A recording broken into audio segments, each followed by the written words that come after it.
Good day. Welcome to the next edition of Free to Be Me. Today we are going to speak to another phenomenal woman. Her name is Liesel Engel. She is a mother, she is a wife, but more importantly, she is a community activist. So please help me welcome Liesel. Thank you for agreeing to be a part of this journey.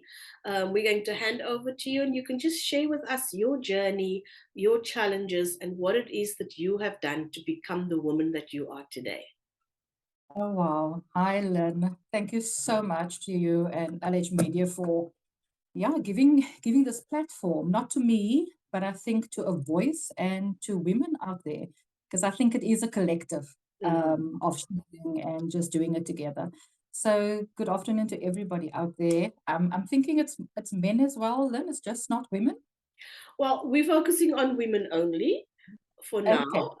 I have had a few men querying when are we going to do the men, but I think for me, women are we underrated. We are the weaker sex, and we are regarded as not being able to achieve certain things. And I'm wanting to showcase what we as women can do. Absolutely. Absolutely. So, hi to everyone. It's such a privilege to be here. Lynn, myself, and you, we go way back um, in Thank a you. professional capacity and a friendship capacity as well. And we were just having a little bit of a discussion before we went. Um, we've started to say that even if you're not in contact for a while, you've got that connection with one another. And it doesn't actually go away, it stays there. And it's such a nice connection to be able to say women actually connect in ways that a lot of people will not understand. I'm saying men will not understand. And so I'm hoping that this could be another platform where we can just connect, women can just connect, and where I can share a little bit of my journey as well. I'm sitting in my son's bedroom, Lynn, because he's gone on camp. Oh, wow. And so I thought, what better place to sit because mommy's feeling a little bit like missing him a little bit. And I'm sitting in his think pod where he's supposed to think and do homework, but Okay. he doesn't think and do homework from this space. He actually does his gaming from here. But I thought maybe it will inspire me a little bit to think while sitting in his think pod. Hmm. So where I am. Um, yeah, bit of my background. Um, oh gosh, it's like your previous guest, Rowena, said, where does one start? Where does one actually start? And I think so many women, if allowed onto a space like this, it doesn't matter who you are, will have the same question, where do I start? And I must just say that I enjoyed Rowena's interview so much. I enjoyed what she brought to the space, how she brought herself just so transparently and so openly. I listened to it this morning and I thought, wow, it impacted me. And that's when oh gosh, this is a life journey, this is a life story, this is somebody sharing intimate details of their lives. And I just want to salute her and say thank you. It touched me this morning, while I was busy ironing and listening to it, and it was very powerful. And I think all women have a very powerful journey. Hmm. It doesn't matter what you think about your journey. It doesn't matter if you think your journey is not powerful because you're not on a platform somewhere or you're not a planet shaker and a mover. Your journey is powerful.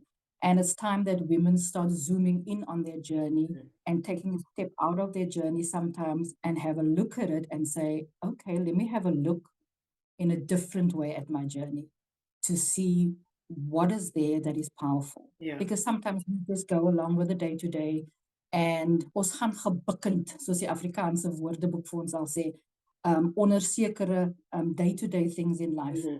And in reality, we are survivors. Yeah. We are survivors. We are victorious. We're doing things out there, whether you're a housewife, whether you're corporate, um, doesn't matter what platform you're on, that is where you are bringing of yourself Hmm. and your self-worth into that space, that energy you're bringing there, and that is where you're making a difference. Yeah. For myself, yeah, I'm going to start at a certain age where I feel comfortable in starting because sometimes I'm 50 years old now, so you tend to forget a little bit beyond that. Your memories are kind of scattered, like, what? Yeah. And I'm going to start at the age where um, emotionally I was displaced. And so, without going into great detail, um, it was at the age of 14, and I had an emotional displacement.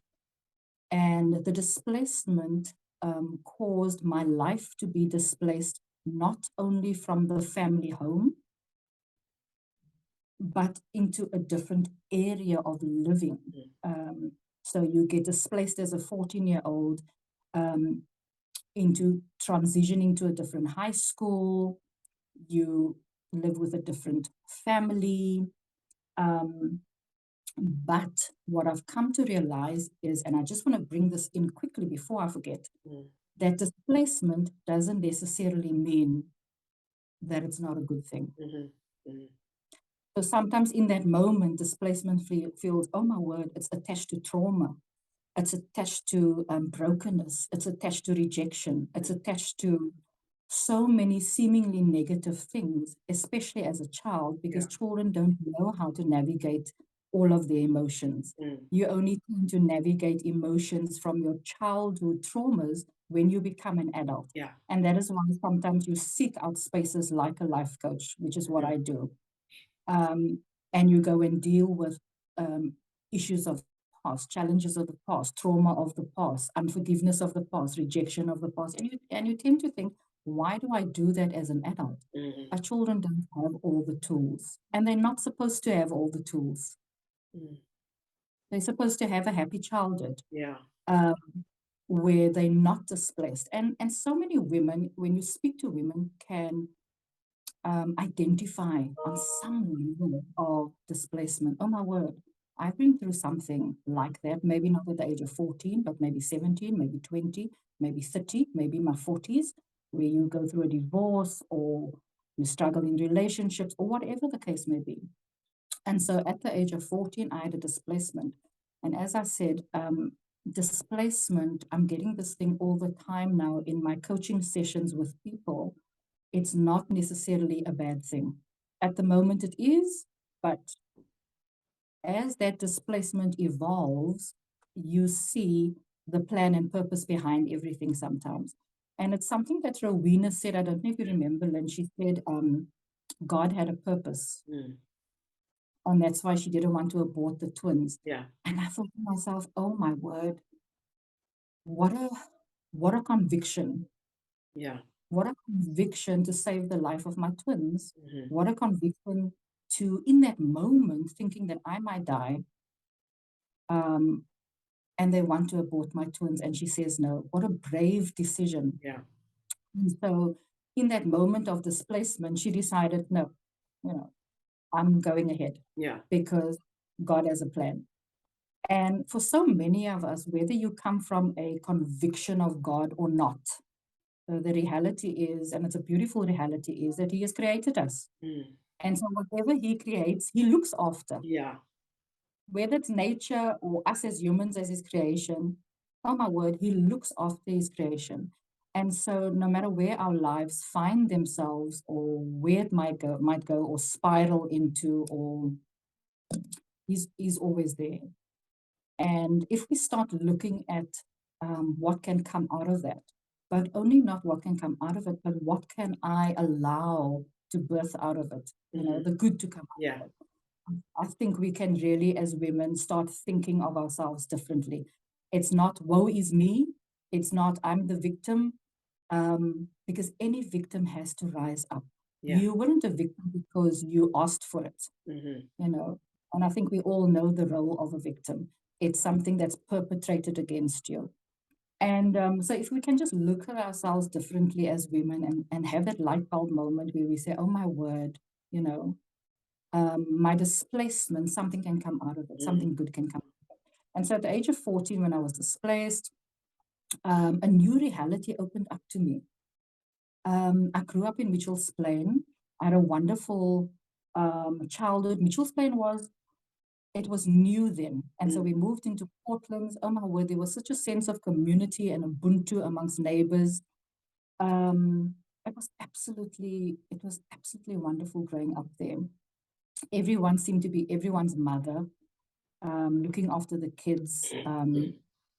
And then moving out of that and being displaced to a different type of community was quite like, oh my gosh. So now, when we get displaced, and as I'm talking, think about your own displacement, Mm. you know, um, let your mind go back to wherever you were displaced. And so, when we displaced into a different environment, different community, different world, as it were, we've got to adjust. Yeah.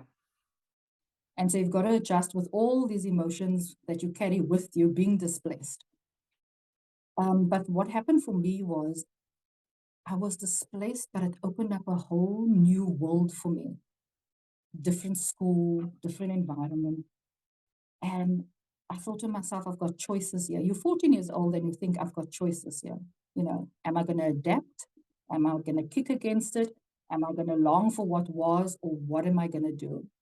And I do believe that whatever you want to call it, karma or how you relate to God, there's always these people along the way. Yeah. There's always an angel along the way. There's always somebody along the way that really inspires you, motivates you, um, makes you see things differently, makes you believe that you have potential, makes you believe that even when you don't believe it, Mm-hmm. there's somebody that makes you believe that you can do something with your life. And I had my first experience of that was a vivid memory would always be my grandmother, my biggest supporter. Um, and if I say biggest supporter, is you just felt the love, Yeah. and that love supported everything. My second memory of someone really motivating me was a teacher at school, at high school, standard seven then, if you remember that terminology. Um, and No, sorry, my first one was at primary school. Sorry, primary school. And I had a teacher who, her name was Miss September. I'll never forget it. And at the lowest part of my life, before I was displaced, actually, she would read at the end of every day out of a book. And the author of the book was Corrie ten Boom. Some of our listeners might be familiar with the author. And she was a lady who would go into concentration camps with the Jewish displacement and the displacement of the Jews, and she would actually harbor the Jews. She would give them safety. As soon as they came out, or some of them would escape, she would give them a place of safety. And she felt that she was assigned to do this by God. And this teacher would read about this woman for 10 minutes at the end of every day. And I tell you, Lynn, it changed my life because I listened to a woman speaking about another woman who said that she was being used by God to help Jewish people and keep them safe. Mm-hmm. And this was the sole purpose. Yeah. And as a child sitting there, I thought to myself, oh my gosh, if she had a purpose, what is my Yeah. purpose? And so you don't always know your purpose. I mean, it's an evolving thing. Mm-hmm. And for some people that come into a coaching space, they always say, oh, I'm coming here because I want to know my purpose. Yeah. And then I think, oh gosh, this is going to be a tough one because we don't know our purpose in just one go. It's an evolving thing. It's as we grow, as we have life experiences, as we mature, as the experiences come into our life, change us, we change. And we start having all these different experiences, and eventually we discover what our purpose is. And sometimes we Mm-hmm. discover what our purpose is through a lot of pain, Mm-hmm. that just turns around and becomes a lifelong purpose of Yeah. good. And and so I had this with this teacher, and that was the little seed that was planted. And you've got an experience like that. Viewers have an experience like that. If you think about what was that little seed, who planted the little seed? Then I got to high school after the emotional displacement. I got to high school and there was another teacher. And this teacher started telling me, and I wasn't I wasn't a brilliant student at high school by far. Mm-hmm. I was an average student. In some subjects, I did well, but those were the subjects I liked. Yeah, In that's the my norm. other subjects, you know what I'm saying? In the other subjects, it was just like, Mm. okay, we're done with the subject. Yeah. And so I had this teacher who, for the first time, whispered in my ear, I believe in you, That's a that you powerful can. message. That is a powerful, powerful message. I've never had, up until that point, somebody tell me that, even with a nurturing grandmother Mm-hmm. who loved me so much, I didn't have somebody formulate that in that type of space for Yeah. me, which was an academic space. And her name was Mrs. Brahm. Never forget her. And so she whispers this in my ear, not once, not twice. It's a repetitive thing. Mm-hmm. At the end of every term, second term, she would give me a little book wrapped up with wrapping paper that would encourage me and motivate me. Mm-hmm. I hear from this woman that you have the potential for more. Mm. Why she saw it, I still battle with that today. What did she see? Mm. And sometimes it takes somebody, Lynn, to see something in your life, Yeah.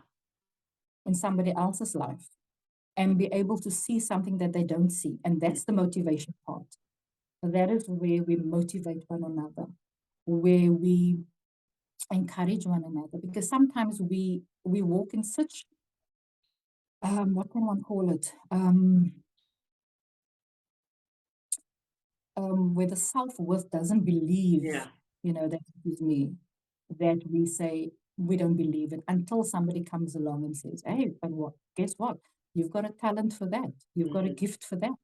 You do that quite well. Why don't you think of making it a business? Yeah. Lynn, why don't you think of going into media, something to do with media? Mm-hmm. And many a times at that point, we sit and think, really?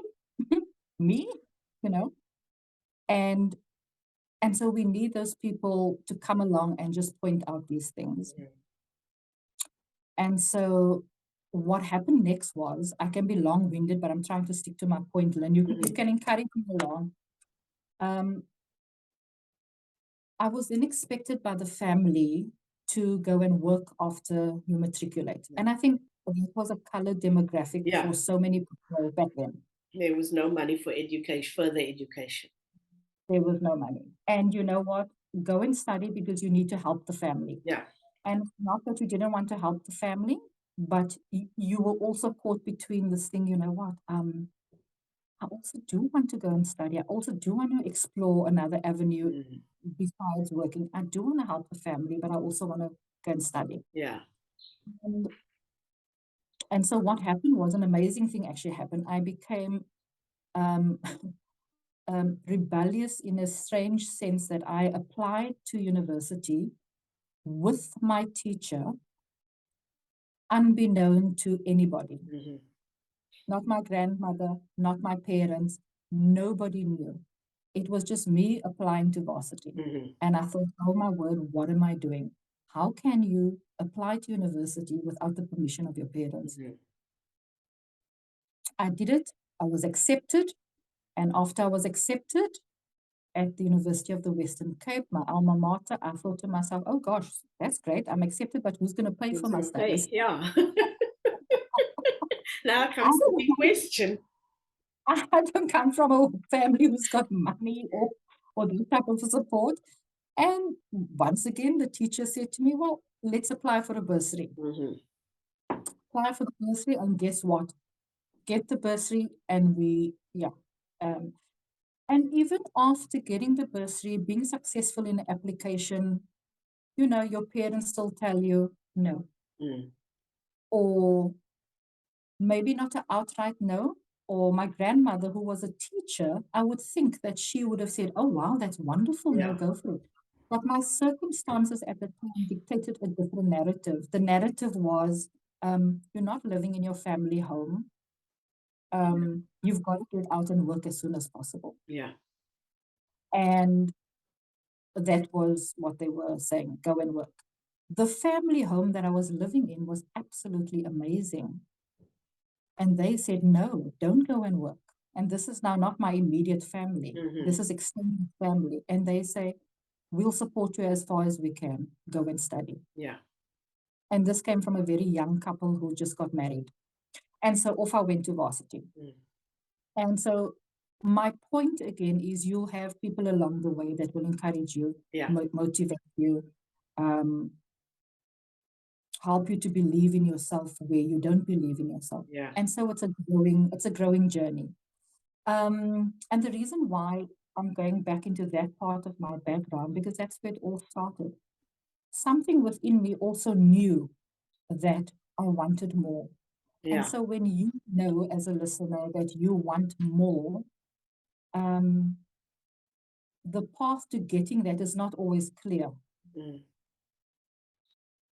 But the mere fact that it's birthing within you, and I do believe a birthing, something that births within us, is a spiritual thing, because there's something stirring. You Yeah. want more, you know. And so when you feel that stirring as women, whether that stirring is for yourself or for your family or for your children or for a business or some project that you're working on, and the odds are stacked against you, Mm-hmm. like it was with me, and the answer is no. Go and work. Go and stick to the norm. Yeah. Don't go out of the norm. I would say listen to that voice and trust and trust that the support will come. Mm-hmm. Um, and also go and look for that support, you know. And so that started my academic career.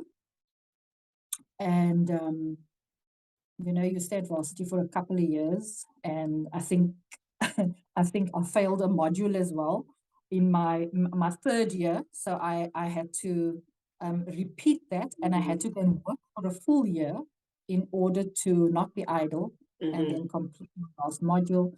And then I did a postgraduate studies after that as well at the university. And so even at that point, you don't know where your life is going. Yeah.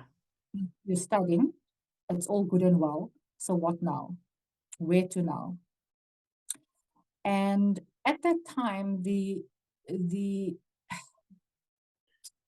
I didn't qualify with a teacher's degree. I just did your Bachelor of Arts, and I majored in psychology, Mm. because I thought with that I could go either way. Yeah. And then I decided to do the higher diploma of education just in case I wanted to go into education.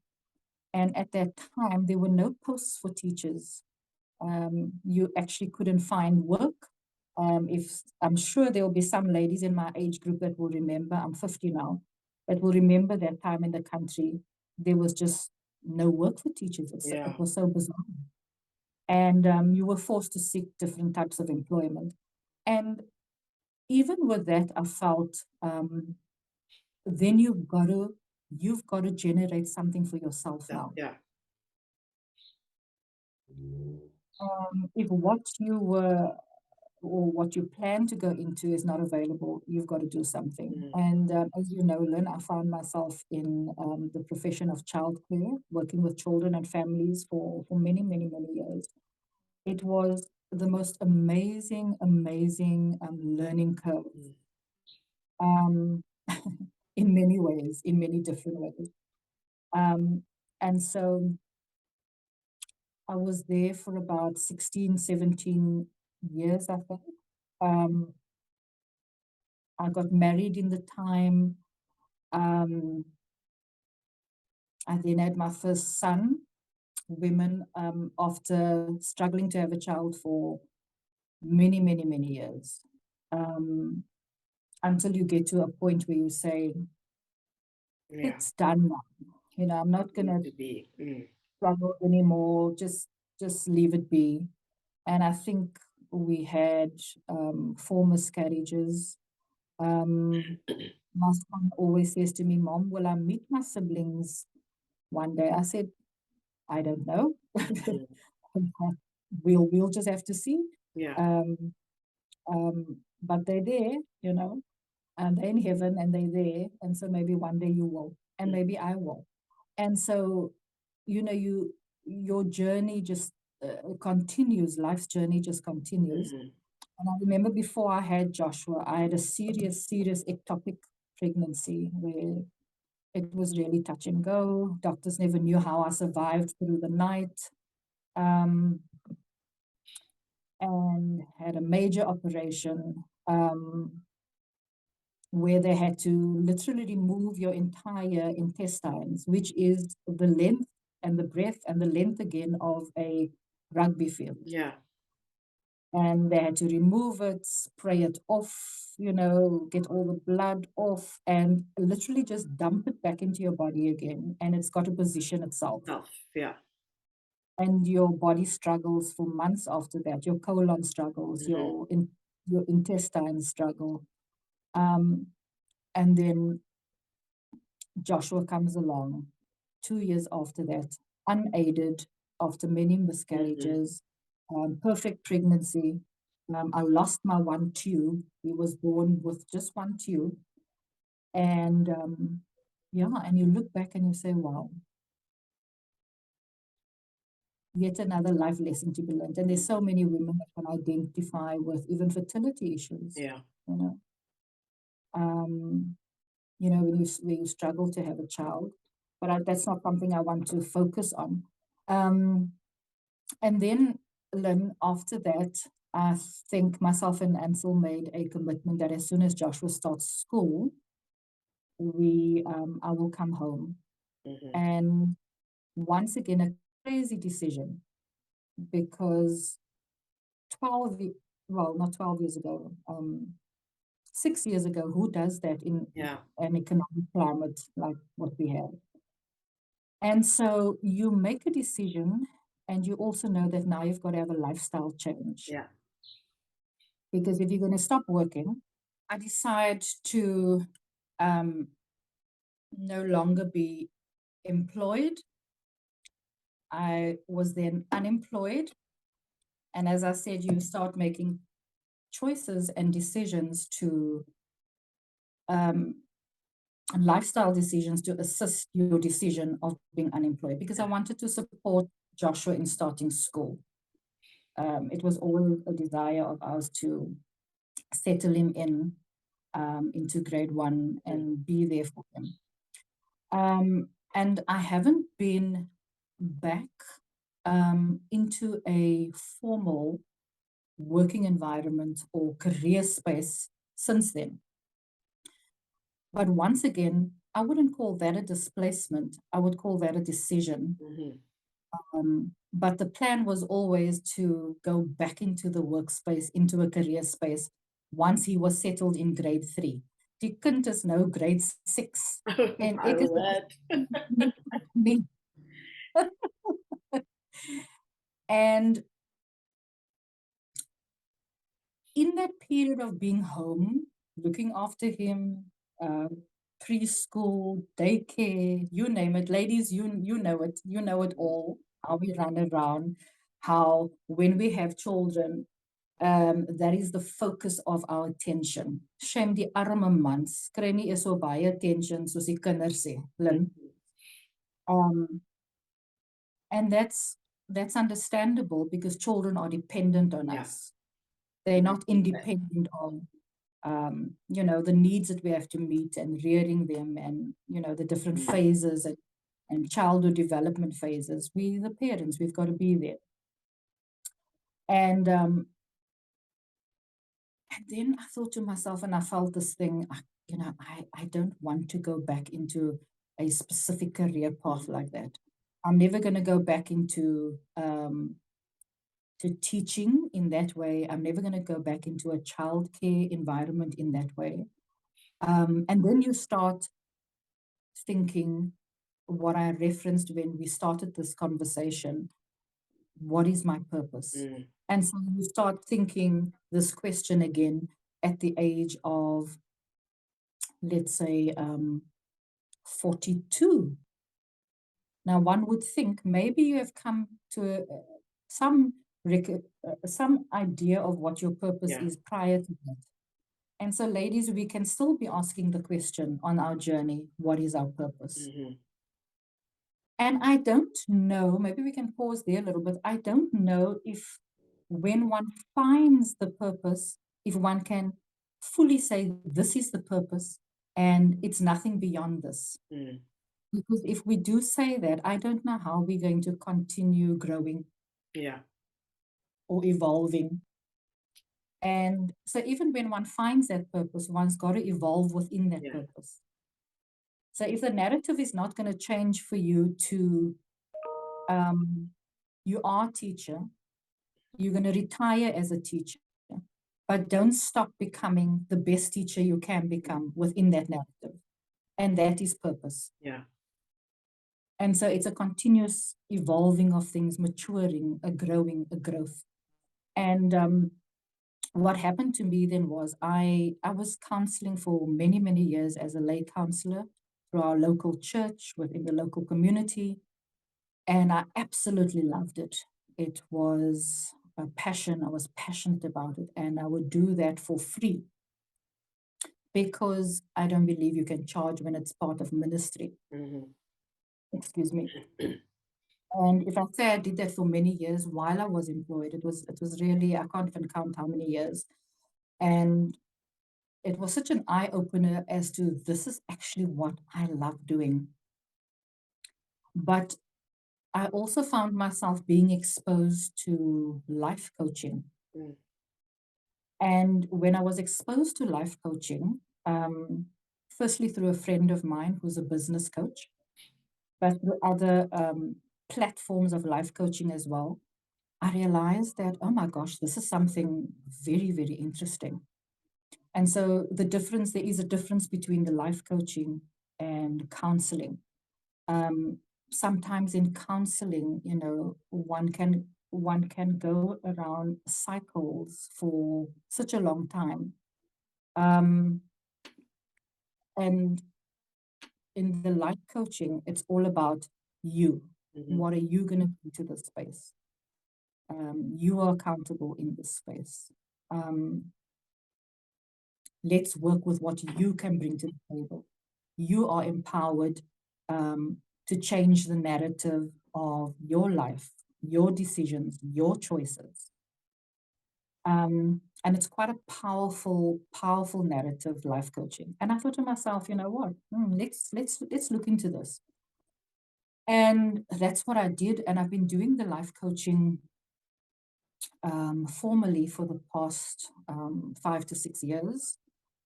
And it's been such a refreshing journey for me personally, where I can say that I have found another level of my purpose. Mm-hmm. I like speaking about it in that way because, because purpose must be something that evolves. And so that became another level of my purpose, like with all of us. And when we look back on our life journey, depending on which age we're at, you know, if I look back to my 20s, dan wil ek myself skaam. Dan wil ek sê, was daai regtig ek gewees? Well, at 20, we own the world. I mean, nothing can touch us then.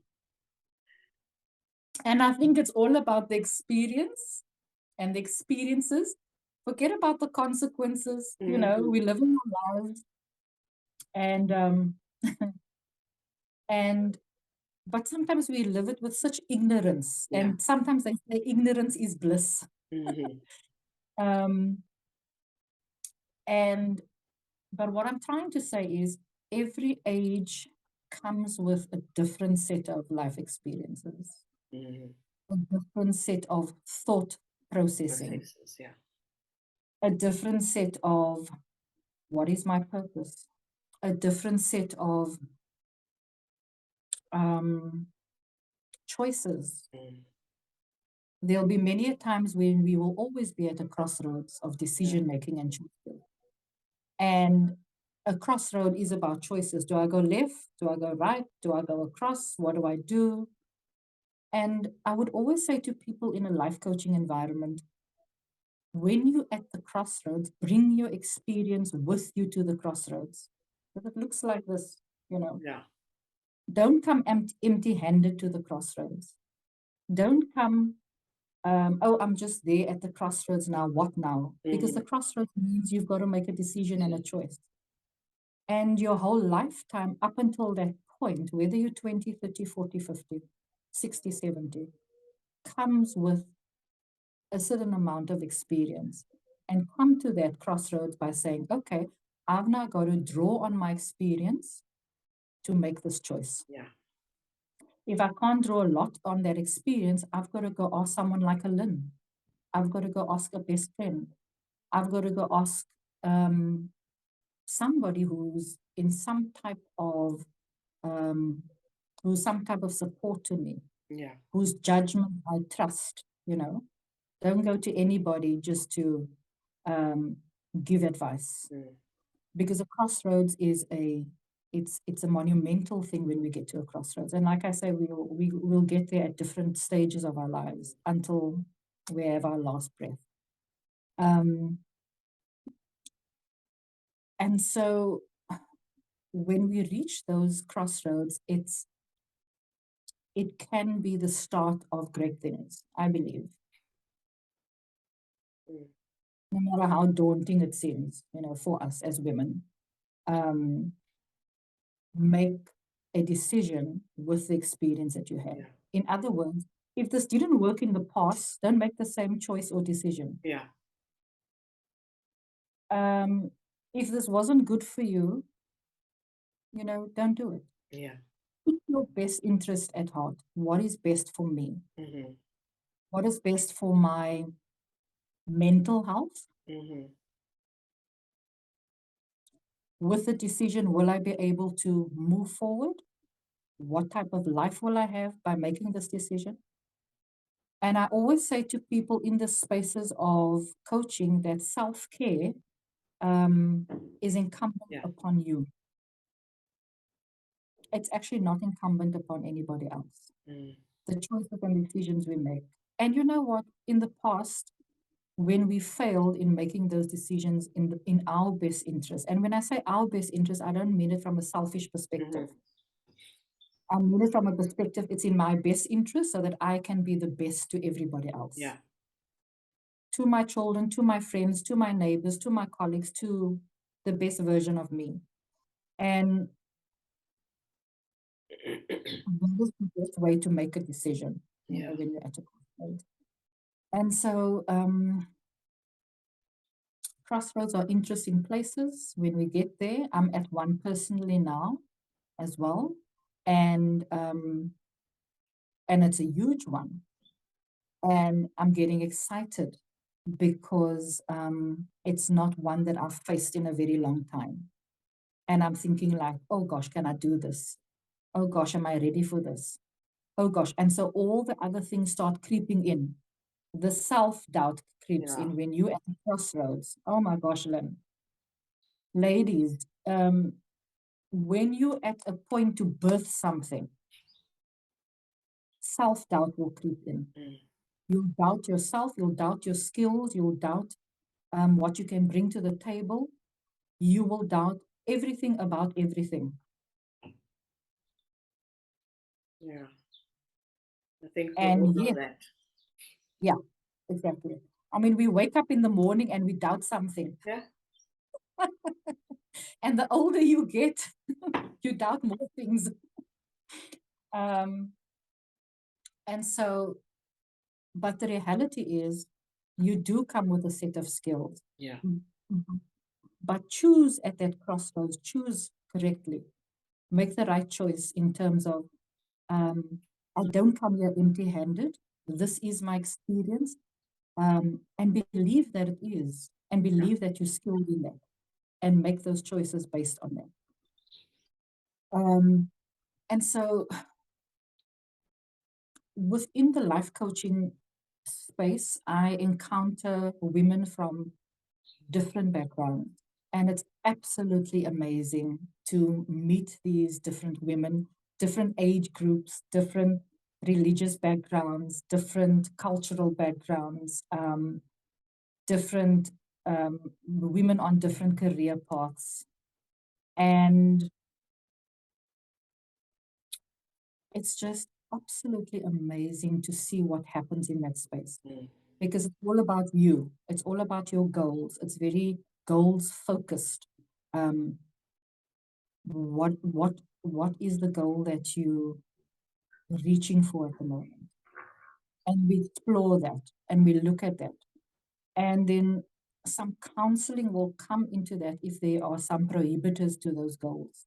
If you have a goal, Lynn, and you've been struggling to achieve this goal for maybe 2 years, and you've checked that the timeline for that goal is right, and there's no reason why it shouldn't have been achieved, because sometimes we have unrealistic timelines with our Yeah. goals. And then we wonder, but why isn't it happening? So if you've had a goal, whether it's short term or long term, and your timeline is not right for achieving that goal could not materialize Mm. because the timeline is not right. You can't want to achieve a goal that should have been achieved over 6 months and you want to achieve it within a month. Yeah. And so it's almost like you're self sabotaging your goal.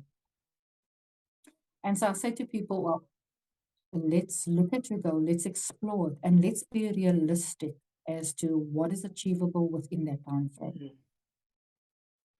And then the counseling part sometimes comes in with if there are prohibitors to achieving that goal, but your time frame was fine, then what are the prohibitors? And sometimes the prohibitors are emotional prohibitors.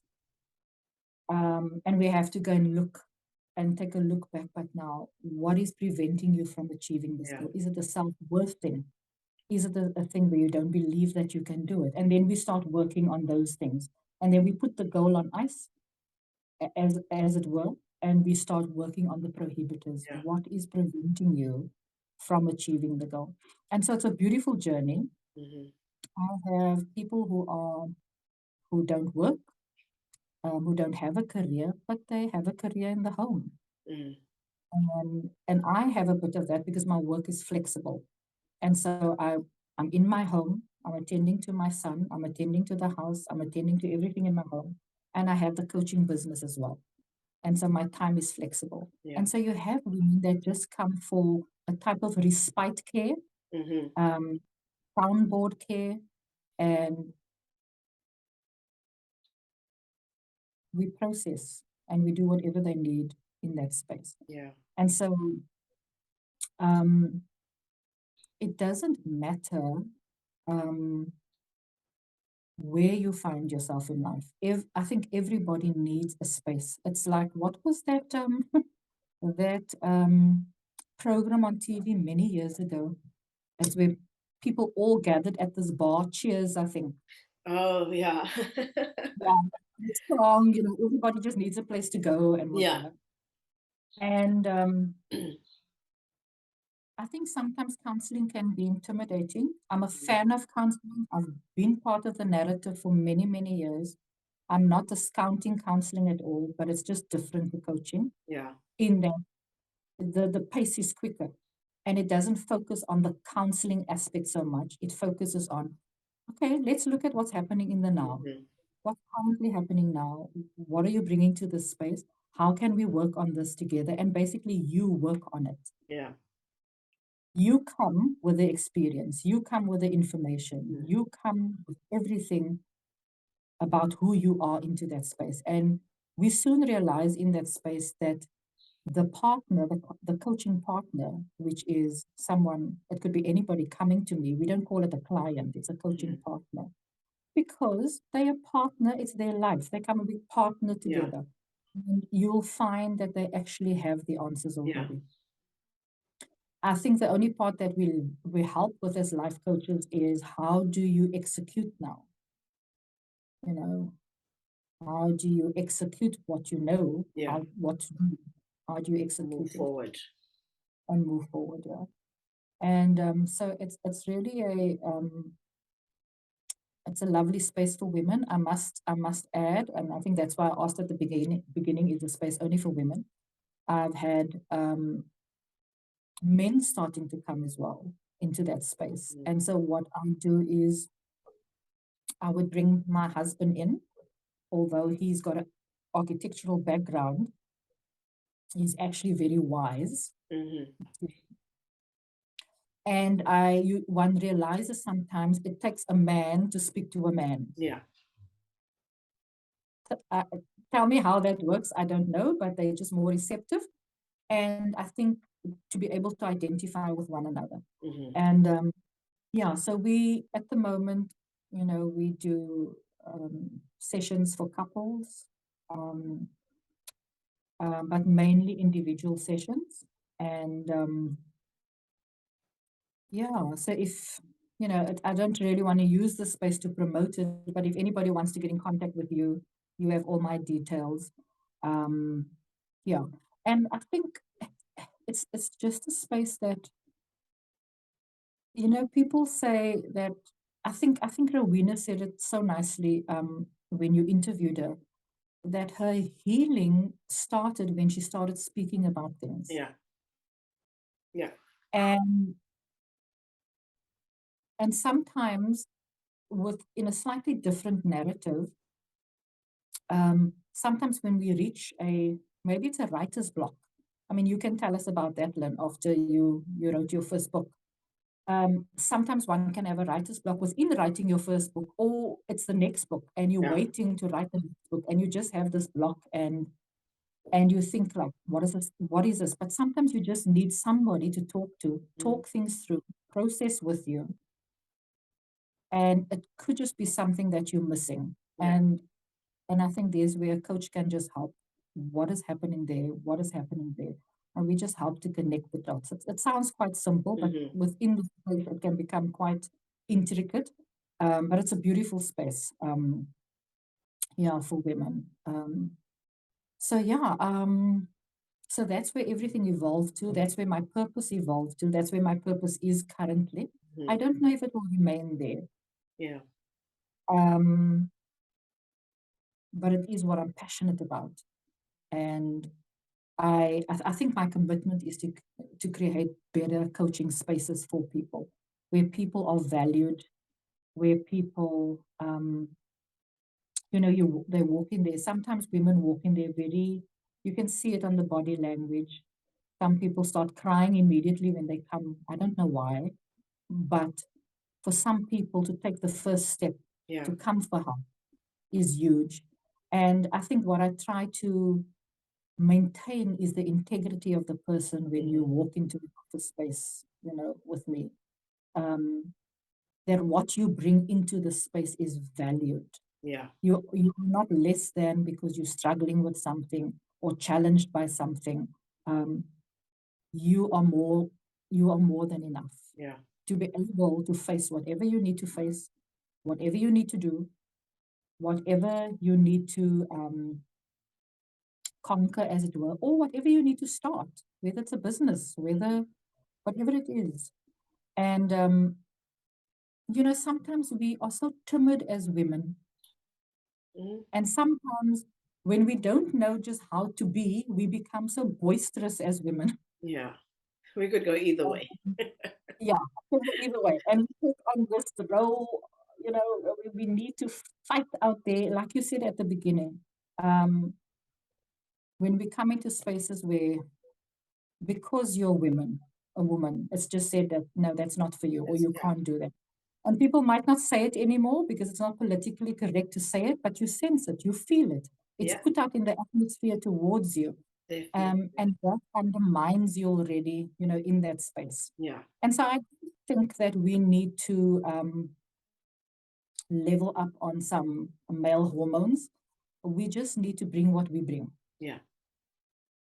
and be confident enough to bring what we bring Yeah. and who we are.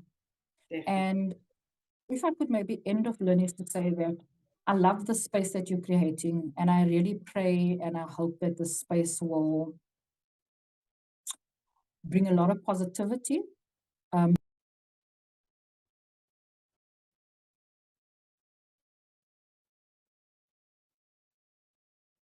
Oh, I've lost your sound, Liesel.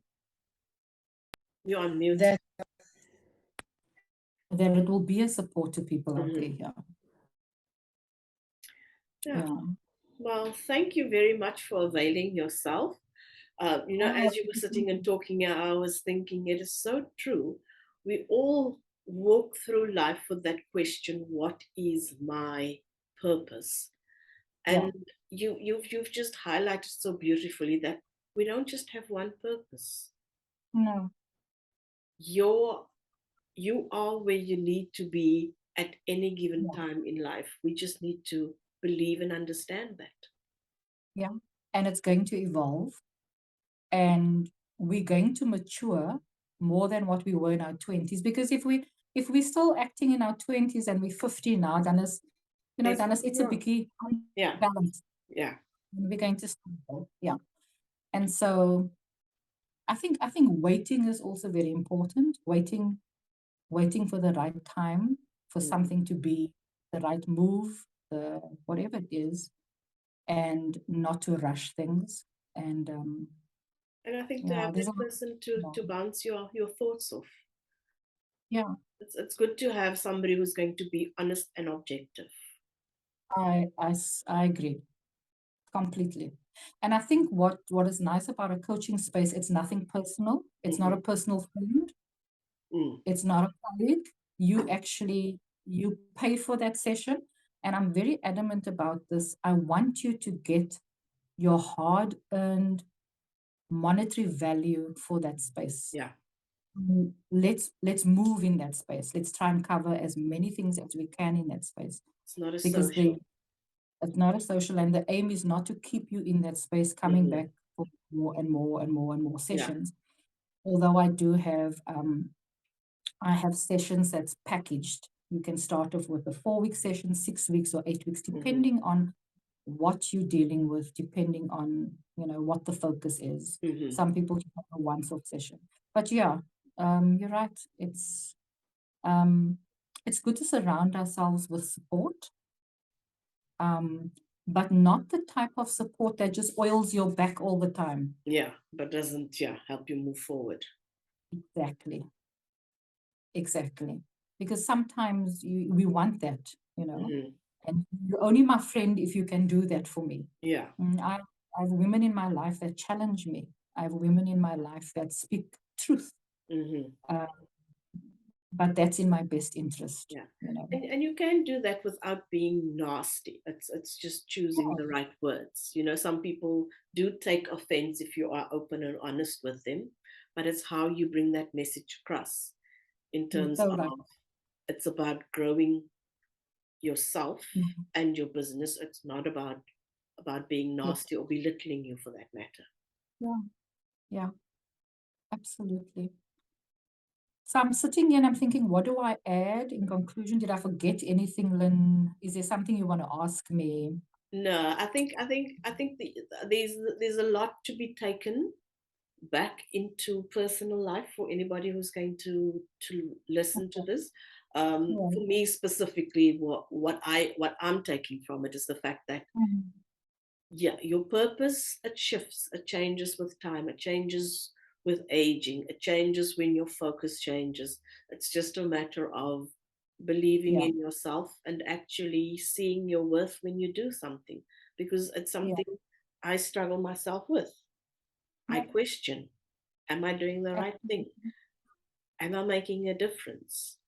Mm, You mentioned earlier that you and I, come a long way. We worked together and we both yeah, worked in childcare for many years. And mm, for all those years, I would walk out of there every evening and did I do the right thing? yeah, And 20 years later, you out of the blue get a Facebook message from one of the kids whose lives you touched, and you're not yeah, aware. And they say, do you know that on this day you said this to me and my life changed? You don't know. absolutely. You don't know the impact you have on somebody Yeah, ever unless they no, come back and tell you my life changed because of what you did or said. So yeah, we need to, especially as women who are considered the weaker sex, the women who shouldn't take on certain things. If it's your passion, if you're mm, good at it, don't give yeah, up. Rather find somebody who can support you and give you that pat on the back without being yeah, condescending. absolutely. And Lynn, you've always known that my narrative is Christian, is Hmm. biblical. And maybe I need to add this. So the life coaching space, it's underscored with biblical values and principles. Hmm. But what I want to say through that is, and I always add this to people, it doesn't matter what narrative you come from, whether you believe in a biblical narrative or not. But what I can encourage women with is that um, people always say, where does purpose come from? Mm. Where does it evolve from? And when I was in primary school and I was listening to this teacher read on this book with Corrie ten Boom all the time, she was clear that her purpose was from God. Yeah. Um, Rowena was clear her purpose was from Yeah. God to carry these twins. And whether we believe that or not, um, I believe this with everything that is within me, biblically and out of prayer, that um, when we listen to what His purpose is for our lives, wherever that may be, Hmm. because um, that is purpose. Yeah. That is purpose because that is how He has created every human being to have purpose. And sometimes we either run away from purpose or we struggle to find it. Um, and then there's that moments that you just know, like, this is it. Yeah. And I would say to people, have a conversation with God. Ask Him to reveal it to you. Hmm. What must I do? What mustn't I do? I don't want to do the wrong thing now. I must make a decision now.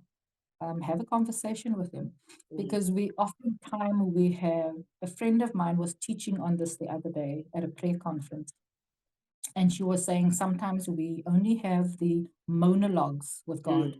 Mm. Those prayers where it says like, no, the give me, Yeah. or you dictate to Him what He must just go do for you for the day. It's like a long list. But the dialogue prayers, those are the ones that where we find the purpose. Hmm. That's where we just wait and we listen and we will know and we will feel it. Like, what is it that I must do? Yeah. Must I make this decision? Yes or no? So, yeah. Okay. My film has been good.